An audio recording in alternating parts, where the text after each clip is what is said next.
Hi everybody. இன்னைக்கு நம்ம சேனலில் என்ன பார்க்க போகிறோன்னு பார்த்தீங்கன்னா, நிறைய பேருக்கு வந்து இந்த ஞாபக மறதி பிரச்சனை ரொம்ப அதிகமாக இருக்குது. சின்னவங்கலேருந்து பெரியவங்க வரைக்குமே எல்லாருக்குமே வந்து ஒரு சில விஷயங்கள் நம்மளால் ஞாபகம் வச்சுக்க முடியல. நிறைய இந்த ஞாபக மறதி பிரச்சனை இருக்குது. ஸோ அதனால உங்கள் எல்லாருக்குமே நான் ஒரு டிப்ஸ் சொல்கிறேன். நிறைய பேர் வந்து பார்த்திங்கன்னா இந்த வல்லார பொடின்னு சொல்லுவாங்க. நாட்டு மருந்து கடையில் கேட்டிங்க அப்படின்னா கண்டிப்பாக கிடைக்கும்.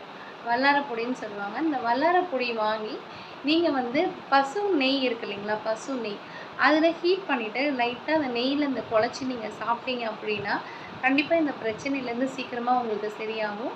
ஒரு வாரத்துலேருந்து ஒரு மாதத்துக்குள்ள உங்களுக்கு கண்டிப்பாக டிஃப்ரென்ஸ் தெரியும். நீங்களே பார்ப்பீங்க. அந்த பொடியை தொடர்ந்து சாப்பிட்டு வாங்க. சின்னவங்கலேருந்து பெரியவங்களுடைய படிப்பு ரீதியாகவும் சரி, என்ன மாதிரி ஞாபக பிரச்சனை இருந்தாலும் கண்டிப்பாக சரியாகும். சரிங்களா? சரி, என்னோடய சேனல் நீங்கள் சப்ஸ்கிரைப் பண்ணுங்கள், லைக் பண்ணுங்கள், ஷேர் பண்ணுங்கள், முடிஞ்ச அளவு சப்போர்ட் பண்ணுங்கள். எல்லா வீடியோஸுமே பாருங்கள். கண்டிப்பாக உங்களுக்கான பெஸ்ட் டிப்ஸ் நான் தரேன். Thank you so much.